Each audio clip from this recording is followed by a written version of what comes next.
Good morning. تعالوا معانا في فيديو جديد من فيديوهات قناتنا Green Dream. هنتكلم عن كلمة there is and there isn't. There is و there isn't. There is معناها يوجد و there isn't معناها لا يوجد. وطبعا عشان عندي is هنا فاللي بيجي وراهم بيكون ايه؟ كلمة مفرد أو اسم مفرد. تعالوا نبص كده نحطهم في جمل ونشوف ازاي. هقول there is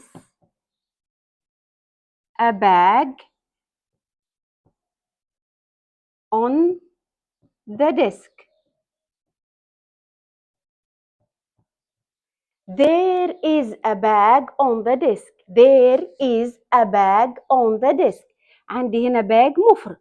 A bag شنطة واحدة، يعني توجد شنطة أو حقيبة على الديسك. There is a bag on the desk. تمام؟ طيب النفي بتاعها إيه؟ There isn't يعني لا يوجد. أقول إيه مثلا؟ There isn't a pen in my box.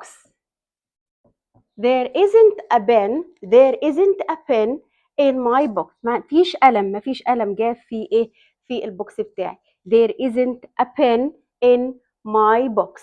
ده ال استخدام there is و there isn't سهلين جدا. اتمنى ان انتوا تستفيدوا من هذا الدرس، وده موجود في سنة أولى وفي سنة تانية وفي سنة تالتة ابتدائي. بتمنى تشتركوا في القناة بتاعتنا جرين دريم علشان يوصلكم مننا كل جديد.